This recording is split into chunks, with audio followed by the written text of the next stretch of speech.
939 Bernama Radio24, 19 minutes after 8. A very good evening to you, Kuala Lumpur, and welcome to another edition of Spotlight right here on the Evening Network. Gerard Ratnam keeping you company till midnight. Of course, yesterday we spoke to a chiropractor from the United States. We talked about fixing bones. Today we're going to be talking about breaking bones. No, not so breaking bones, but breaking the ego of someone by doing it via his bones. Well, that's too much. It's too much for me to handle right now. But here's a little something for you. Well, we've got a lot of Mahagurus in this country. Everyone you meet, the second person you throw a stone on is a Mahaguru in this country. And I've been in this job and also in martial arts for a very long time, and I've met a lot of people who claim they're Mahagurus, but sometimes you come across the real deal. Now and again you come across the real deal in Malaysia and no one remembers these people. Like for instance, this person who's here, and I didn't know he's here, Sifu David Peterson, all the way from Australia, Melbourne, Australia, is in the studios with us, and we're going to be talking you through Wing Chun and what Wing Chun is really all about. No, yep, everyone saw Yip Man, and it eventually became IP Man, and no one quite understood the philosophy behind that. It was very dramatized, and a lot of people are now picking up Wing Chun and coming and saying, oh, it's not like what I saw on TV. Well, we're going to find out more about it. Good evening, Sifu, and welcome to the show. Thank you, Joe. Good evening. Well, firstly, it's an honor to be meeting you for the first time. I've watched your videos, like 3 o'clock in the morning with a couple of mates of mine, and we also read articles about you, and I finally get to meet you, and it's great to have you in the studio as well. There's just so much to talk about when it comes to martial arts, but let's start from the very beginning. Who is David Peterson, and what are you doing in Malaysia? More so, in the land that time forgot, Seremban. David Peterson is just a very simple man from Australia who became fascinated with Asian culture as a young man. Mm-hmm. Ended up a Chinese teacher for 31 years, teaching Mandarin in private schools in Australia, in Melbourne. Right. Also got involved in the martial arts because he had a younger brother who got into a lot of fights and beat up his enemies. So his enemies used to come and beat up his older brother. Right. And I just got tired of being on the wrong end of my brother's enemies. So I started looking into martial arts, and all these years down the track, I'm now teaching Wing Chun, have been teaching Wing Chun for some 38 years now. Right. I live in a sleeper hollow. It's called Seremban. What are you doing there, seriously? Well, I'm in Seremban because I married a beautiful Malay lady. And, I can see that, yeah. And Seremban, of course, now is my home. Yeah. So you like living in Seremban? I like living in Seremban. I understand that the authorities are giving you problems starting a school in Seremban. Well, let's just say that there's a lot of red tape involved. A lot of red tape, yeah. Hopefully, with the new government transformation program, all these things will change. Well, let's talk about when you first went to Hong Kong. You went to Hong Kong to learn Wing Chun. Let's talk about what took you to Hong Kong, and which teacher did you go meet first? I was training in a couple of different forms of martial art in Melbourne for about 10 years, and I started to realise that what I was being shown wasn't really all that it was meant to be. Right. I met people in the Chinese community in particular who just often said to me, you really should be here, you really should be there, these are the people you should be learning from. Right. I started doing a bit of research of my own, and one name kept coming up constantly, and that was the name Wong Sun Leung. Wong Sun Leung. Yeah. Right. Tell us a little bit about Wong Sun Leung. Wong Sun Leung was said to have been the man who put Wing Chun on the map in Hong Kong. Now, of course, a lot of people talk about Yip Man. Right. And Yip Man's become very, very famous, particularly in light of the movies since 2008. Right. Before that, Yip Man was also known amongst martial artists as the man who was purported to have taught Bruce Lee. Right. The truth of the matter is purported to have taught Bruce Lee. Yeah. The thing is, Bruce Lee was a student of Yip Man's school. Yip Man was the master of the school, but Yip Man didn't do much of the teaching. And by the time Bruce Lee arrived at the school in the middle 50s, Yip Man wasn't doing much teaching at all. He'd left that in the hands of 3 or 4 of his most capable students, the most capable being Wong Sun Leung. Wong Sun Leung. So you're a direct descendant of Yip Man through Wong Sun Leung. Yeah, you could say that I'm a second-generation student. Second-generation student. So what was it like? Is it all we see on TV, poking your fingers through clay jars, so on and so forth? What is training like? Yeah? Training is very, very ordinary. We stand there getting hot and sweaty in Hong Kong. Right.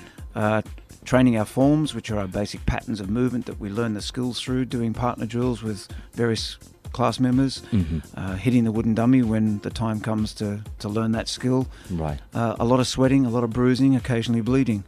A lot of the time just working very hard by yourself until somebody notices you've got a problem and they kindly come over and give you a hand. Right.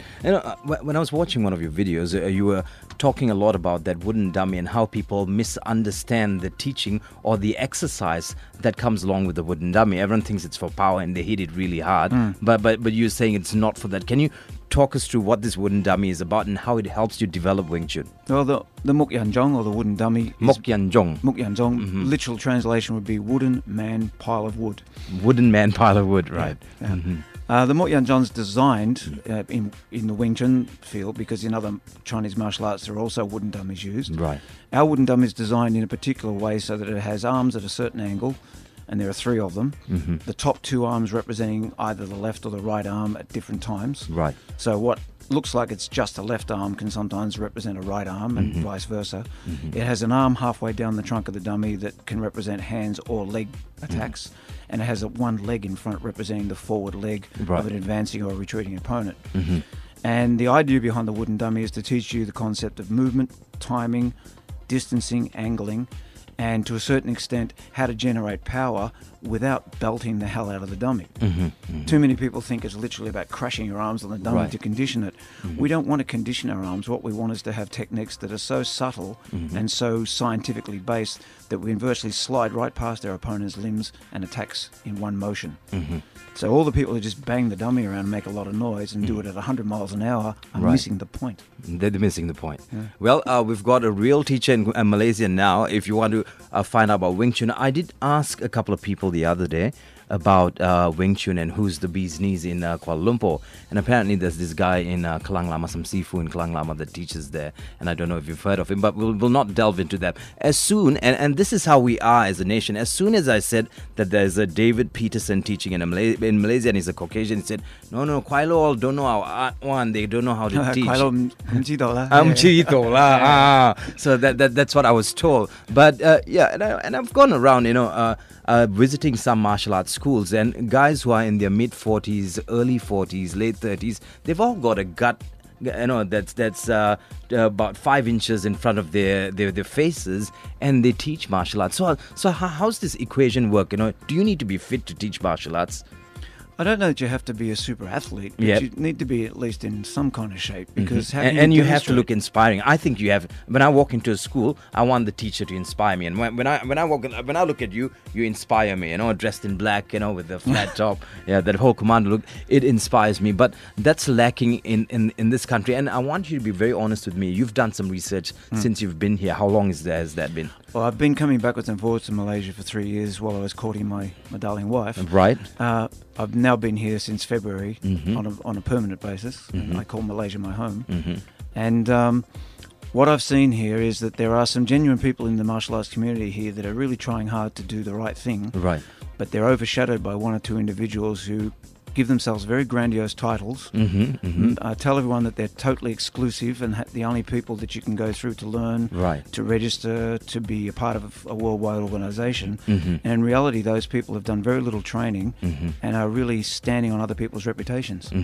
And after seeing different sorts of martial arts in Malaysia, how would you summarize the people's attitude towards martial arts in Malaysia? I think, and I don't want this to sound rude or insulting, but I think a lot of people in Malaysia feel that unless there's some magic and voodoo in the martial arts, that it isn't genuine. Martial arts is all about 3 very simple things. You have to sweat, you have to bruise, and occasionally you have to bleed. And if there's mumbo jumbo and magic, and people tell you about their qigong power and try to send you flying across the room by touching you with a finger, that's not the real deal. Yeah, but that's exactly what I heard. Some chap came all the way from China and he was touching people and they were flying all over the place. And how does this work, Sifu? Well, it usually works because either the teacher or the student is convincing themselves that it can be done. Right. Every time I've ever come across people like that, and a lot of my colleagues in the martial arts have done the same, we say, can we try that? Right. Oh, no, I cannot do it to you. I might hurt you. You don't understand. It only must be students who know how to fall. Exactly. Like in Aikido, it only has to be students who know how to fall. You touch them and they'll fly about 20 feet. The classic example of how bad it can get, there's a funny clip on YouTube, and your listeners can look it up. It's called Ki Master versus MMA. Ki Master versus MMA. Okay. And there's this elderly gentleman, appears to be in Japan somewhere, and he's waving his arms in the air, and people 20 feet away are doing cartwheels, somersaults. Right, I've seen that. I thought that was amazing. And then he's challenged by a Japanese kickboxer. Right. And he gets his face caved in within the first 3 seconds of the bout. Right. And he looks more stunned than everybody else, as if he can't believe it's happened. Right. Because he's obviously convinced himself that he's really throwing the students around by not touching them. Right. I mean, in Kuala Lumpur, there's a rising upper middle class who now take very seriously what their children should be doing. Hence, they're sending their children for piano, martial arts, swimming, Kumon, and 5 other things. And a lot of people now, they go to schools, and I've seen this firsthand. They walk into schools and they're telling the teachers what to teach their children, and what should be the attitude of parents towards their kids picking up martial arts. What should they look for in a school for their kids? We'll come back with that just after the top 5 news. We're currently speaking to Sifu David Peterson, who's now currently living in Malaysia. And if you want to pick up Wing Chun, this will probably be the best time, Kuala Lumpur. We'll come back and give you details right here on 939 Bernama Radio24. Coming up shortly, top 5 news. Welcome back to Spotlight. We're currently working our way through the world of Wing Chun. In the studios with me is Sifu David Peterson. If you want to check out or find out, more about what he does, all you need to do is visit, is there a website, Sensei, Sifu? Yes, www.wslwingchun.my. I'll read that out again. www.wslwingchun.my. You'll get all the information you need to know about Wing Chun Combat Science Malaysia. He's here in the studios with us. If I'm a parent, I have a kid, 2 kids perhaps, and I want them to pick up martial arts, how do I look for the appropriate school? How do I look for a teacher that suits, or a martial art that suits my kid? First and foremost, you must make sure that the person who's running the class is qualified to do what they're doing. So you need to do a bit of homework. Right. Find out where they've learnt, who their teacher was, what their credentials are, and also whether or not, by visiting the class, you get the feeling that they're a suitable teacher for your child. Right. That's very important.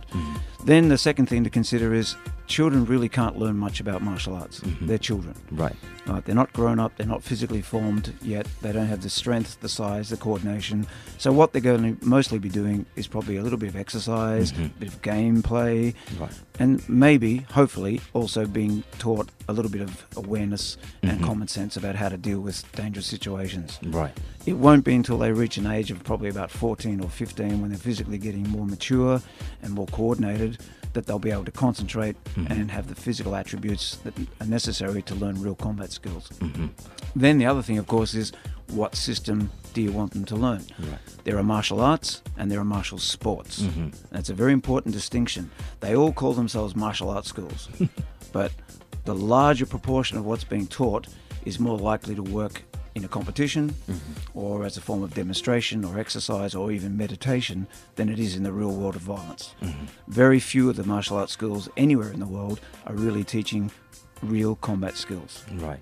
Let's talk about the grading system in Wing Chun. Is there a grading system of the like Japanese martial arts or Korean martial arts? They've got the belt system. Is it the same with Wing Chun? No, not at all. Not at all. In fact, in Hong Kong, with all the traditional schools that were run by Yip Man's descendants, people like Wong Zilin, my teacher, there were no grading structures whatsoever. When you reached a particular level in your skill, if the teacher felt that you were ready, he would perhaps give you a certificate and say, you've achieved a level which is good enough to be teaching now. Right. Over the years, some schools, particularly outside of Hong Kong and China, started introducing grading structures. I admit that in Melbourne, when I was teaching my former school there, the Melbourne Chinese Martial Arts Club, we had a kind of a grading structure, but it was functioning for a very important reason. And that was anybody in Australia who wants to teach martial arts has to be accredited through an accredited grading structure. So with that in mind, we introduced a very simplified grading structure where there were 3 key levels: beginner, or what we call elementary, intermediate, and advanced. And if people stayed around long enough, there was an assistant instructor's level and an instructor's level. Most schools will charge hundreds and hundreds of dollars for gradings and do them on a very regular basis, because for them it's another form of income. Yeah, it is. For me, it was never a form of income. I charged, I think it was $25 for all 3 of those elementary, intermediate, and advanced gradings, nothing for the assistant instructor and nothing for the instructor gradings, because when someone's been with you that long, you should be giving to them. You shouldn't be taking from them. Yet I knew schools down the road were charging $100 for the first grade, $200 for the second, blah, blah, blah, right up to something like $3,000 or $4,000 for an instructor grade. Especially if it's a Japanese martial art, you pay what, something like close to $4,000 for a black belt. Exactly. Now, the other reason we had a grading structure, and that's a much more important one, is that it makes sure that the students don't miss out any of the elements that they need to learn on their way to becoming proficient. Because some people train every day and never miss a lesson, but some people can't train every day. They miss chunks of lessons because of work, because of family, all kinds of reasons. So having a grading structure in place and make sure that they've done all the key things that they really must practice. Doesn't matter if they miss a few incidental things that don't really matter, but the key skills, the core skills, it helps me make sure as a teacher that they've learnt what they need to learn. And as a third reason, which is also a very good one as a teacher, very, very good reason, is that some people require short-term motivation, short goals, in order to keep their interest and push themselves. Some couldn't be bothered. So you have some guys that have had training with me for 10 and 15 years, they've never taken a grading. But we never put pressure on them to do it. It was optional. All right.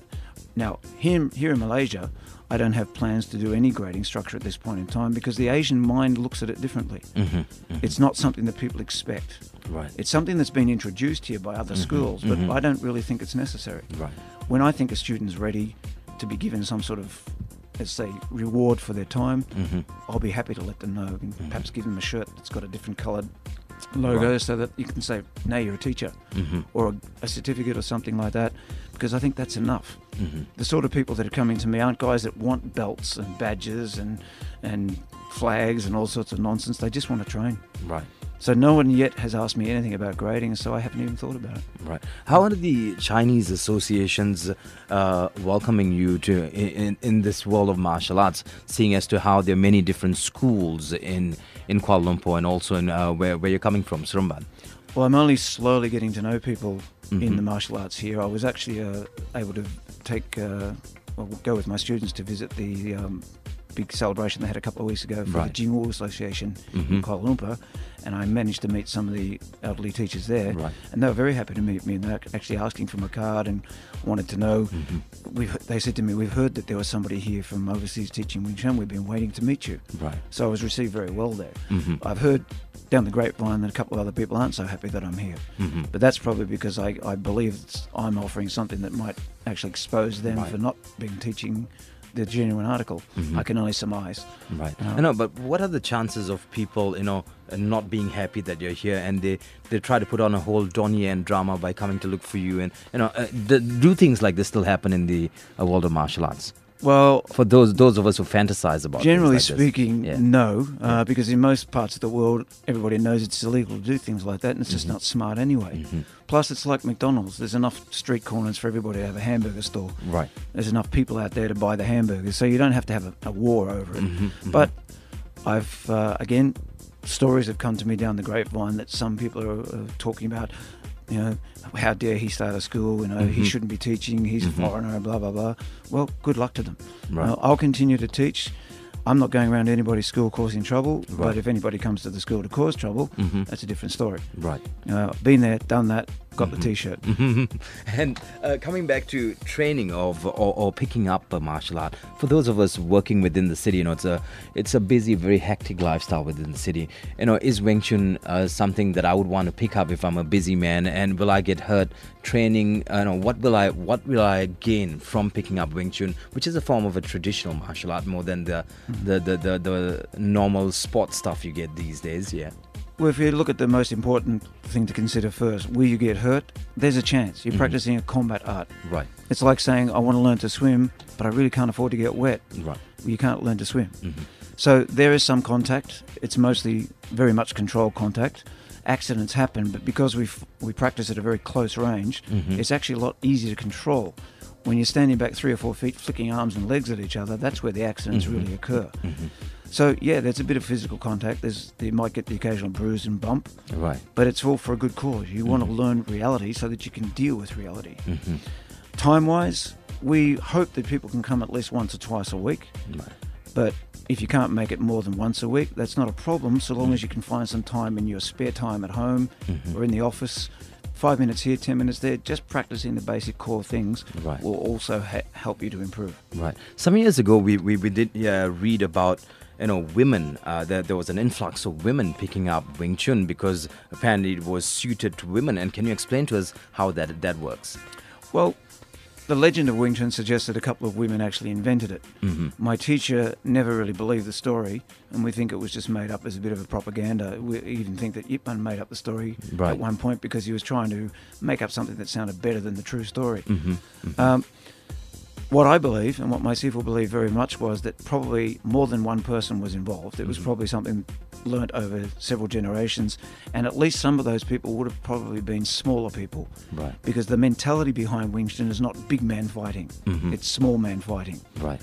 So because it's based on structure, science, physics, geometry, maximising the body's strengths by using the least amount of force, it does suit women very, very much. It's also a no-frills, straight-to-the-point, I'm-in-your-face martial art. Right. Women need to be able to hit and run, not stand there and try to do the Bruce Lee. Right. There's also some stories I've heard from other martial artists, people who do other forms of martial arts, say that Wing Chun has got a great blocking system. How so is this? Can you explain this to us? No, we don't have a blocking system at all. That's where they've misunderstood what Wing Chun does. Right. We have structures, we call them techniques for want of a better name, which enable us to deflect energy and counter-strike at the same time. What was referred to in the movie Yip Man, Lin Siu Tai Ta, simultaneous attack. Lin Siu Tai Ta. Yeah, okay. It means to defend and attack at the same time in one motion. So there's no blocking, you just evade and move. There's no hard blocking in the sense that for systems like maybe karate or taekwondo might use hard blocking, or Hong Kong, Choi Fat, those kind of styles. What we tend to do is try to find an angle that allows us to deflect and slide past your technique or absorb your energy and redirect it. So as far as hard blocking actions, they really don't exist. Right. As a person, as an adult who's taking up Wing Chun, I've never done martial arts before I take up Wing Chun. What are the changes I can see in myself after training a couple months, say 4 or 5 times a week? Well, if you're training 4 or 5 times a week, you certainly see improvement fairly promptly, because we don't waste time making you do all sorts of exercises that are irrelevant. Right. Everything is designed for the purpose of Wing Chun, which is to teach you how to fight and how to fight effectively. So within a few months, you will see yourself relaxing. Your concentration span will be increased. You'll have a very high level of awareness that'll become inherent in your behaviour. Right. And most of all, you'll deal with pressure in a much more calm way. So that even if you have a crisis in the office, you won't go ballistic and start throwing your coffee cup across the room. Right. You'll approach it with a much more simple, direct and efficient alternative. And I see that particularly in young people who are students who are not doing very well, and they come to me and they want to learn Wing Chun. Within about 5 or 6 months of learning Wing Chun, even their grades improve, because they learn to focus a lot more. Right. They learn to take things more seriously without getting stressed. Right. We're currently speaking to Sifu David Peterson, who's now teaching extensively within Kuala Lumpur and different parts of Malaysia. We'll be giving you the relevant addresses and also contact numbers if you want to get in touch with him and find out more about Wing Chun. We'll come back and find out. Can you tell us a little bit about the Yip Man story for those of us who were too caught up in that movie?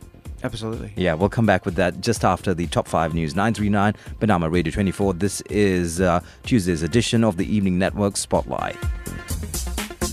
13 minutes to the top of the hour. 9 will bring you News 24 right here on 939 Bernama Radio 24. But currently on Spotlight, we are speaking to a very, very interesting individual. He is none other than Sifu David Peterson, who is now residing in Malaysia and also teaching Wing Chun. Well, let's talk once again, or rather, let's go through once again about the different styles of Wing Chun.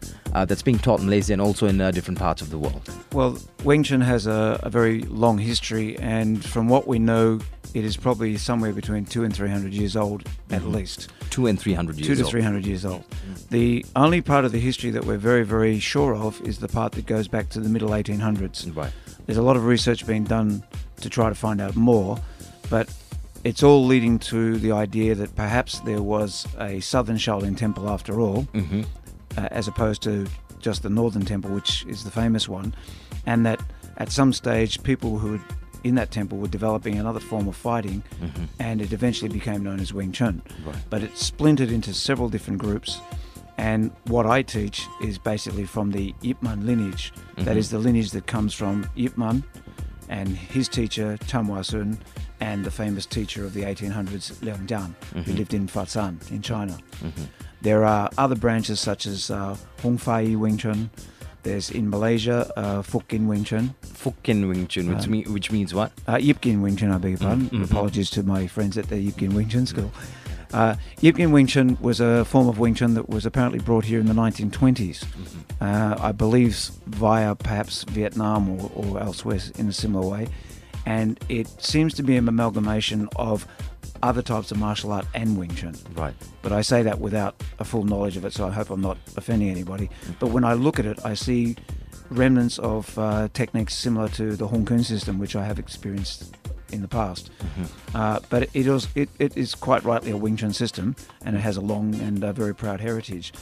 In China itself, there's various branches that they refer to generally as Fatsan Wing Chun. Fatsan Wing Chun. From the town Fatsan or Foshan, which was the setting for the film Yip Man, which we'll probably get back to because we were there to talk about that. And there's several others, Bo Fa Lin Wing Chun and Red Boat Wing Chun, and I believe there's someone in Malaysia teaching Red Boat Wing Chun. I think it's referred to as Bandung Wing Chun or something similar. And now, where Yip Man's Wing Chun is different is that it appears to be a very streamlined version of some of those other original arts. Right. What you see if you watch the mainland Wing Chun is you see a lot more long forms, flowery movements, more circular patterns. In Yip Man Wing Chun, it's very, very streamlined down to just 3 forms to learn the skills, a couple of very simple drills, and the lines of the movements are all very linear to the larger degree. And we go straight to the point. There's no 1, 2, 3. It's all 1 or 2, and then it's over, hopefully. Right. What I'm teaching is a derivation of Yip Man's school, in that my Sifu Wong Sun Leung also was a very gifted and very clever man like Yip Man was, and like Chun Malaysia was before him. And he also applied his own intelligence and his own fighting experience and made subtle changes to the Wing Chun that he taught to make it even more scientific and more streamlined. And so what we believe we've inherited is something that's very, very street efficient. Right. It's designed to deal with real aggression very effectively. Coming back to Yip Man and his style of Wing Chun, spoke to a few people once again, and a lot of them said the movie about Yip Man was very dramatized, and that whole Japanese thing never quite happened the way it happened. Even if it did, it was not that. Yeah, there are 3 main points about the movie that are way off the mark. So I'm about to disappoint people that saw it and loved it. I like this. And if you haven't seen the movie yet, you might want to block your ears. The first main point is that they showed in the film that Yip Man was teaching dozens and dozens of people at the embroidery factory in Fatsan. Right. That's not true. Right. He did teach a handful of children at the request of some of the people working in the factory, and he did that at night, privately, after hours, for no fee whatsoever, and he did it for 1 year only. On a promise, he said, I'll teach your children, but I'll teach them just for a brief amount of time, because he really didn't want to teach at all. It wasn't his thing. The second point that's really, really obvious is there was no fight between Yip Man and the Japanese general. Right. It never took place. There were several requests made by the Japanese Imperial Army for Yip Man to teach, because they'd heard about his prowess as a Wing Chun exponent, and he turned them down every time. Right. The third and most crucial one is Yip Man was not shot. That's definitely, I was going to say Hollywood hype, but in this case it's Hong Kong, China hype. That just added a lot of drama to the movie, but it didn't happen. Well, Having said that, so now we know the truth about Yip Man and what actually happened. But the movie, nevertheless, was very entertaining. It was a great movie, yes. With Donnie Yen putting a lot of work into the coordination of the fight scenes, so on and so forth. Let's come back to you, Sifu. Now that you're here in Kuala Lumpur, if I want to start a class with you, if I want to train with you, where do I go? Where do you hold your classes in Kuala Lumpur? Currently, we have classes in Kuala Lumpur, in OUG, Plaza OUG. Right. We have beginners come along on a Tuesday night, and the more experienced people come along on Thursday nights. And we run a beginners class in Petaling Jaya, in SS2 above McDonald's at the EX Martial Arts Academy. Right. For the newer people on Fridays. The more experienced guys sometimes go along too because they can't get enough. And then on Sunday we run 2 classes back to back, a morning session from 9:30 and an afternoon session from 12:30. They're both 2 hours long, and all the classes are 2 hours plus. Right. I don't believe in short And do you do classes. this alone, or do you have a group of senior students who help you out with well, classes? the main person behind me being here is a young man called John Depp. John will love it that I've called him a young man. John was a Wing Chun practitioner before I ever came here, but on meeting me he decided that I had answers to questions that he hadn't had answered before, and he was running a class in OUG, and he basically said, here's the keys, Sifu, I'd like you to teach the guys. Right. And so I've inherited a lot of his students and friends, and we've of course picked up a few new students along the way. John and a young man who's travelling from Germany at the moment, he's followed me to Australia, and now he's come to Germany, a young fellow by the name of Patrick. They help me out, particularly the beginners classes, and they assist me during the more advanced classes as well. So I've got two main people as my offsiders to give me a hand. Right. If one wants to get in touch with you, other than getting in touch with you through the website, is there a phone number that I can call to? There's a phone number, or people can also use email. If they go to the website, they can reach me by email there. But the phone number is, I think you've got it there. 03. Wait, hang on. Drama. Turn the page. We'll looking for a card now. I've only been here a short time. I don't know my number yet. It's 012 699 2094. 012 699 2094. 012 699 2094. That's correct. And you'll get in touch with Sifu David Peterson, who's currently teaching in Malaysia. Well, we're running out of time, Sifu. Before I let you go, for those people who've been in martial arts for a very long time, and those of us who want to take up martial arts, some of us are in our 30s, 40s, a bit skeptical about it. I might break a bone or hurt myself. Your message to them. It's never too late to learn martial art, and some martial arts are more suited for older learners, and Wing Chun is one of those. You do not have to be an athlete, you don't have to be built like Arnold Schwarzenegger. We will take you through things slowly, and you'll be up to speed in a very short amount of time. Well, Sifu, it was a pleasure having you in the studios, and once again, it was certainly an honor seeing you in the flesh. I was trying out some of your techniques the other day with my friend Jeffrey, and it sort of didn't work out. It looked like a couple of girls, doing a workout at the gym, and it didn't quite work out. So now that you're here, we're definitely going to come and swing by and learn a few things from you. Once the class starts in ceremony, you and your friend, who I know very well, can come along and join. Thank you very much, Sifu, and it was a pleasure once again.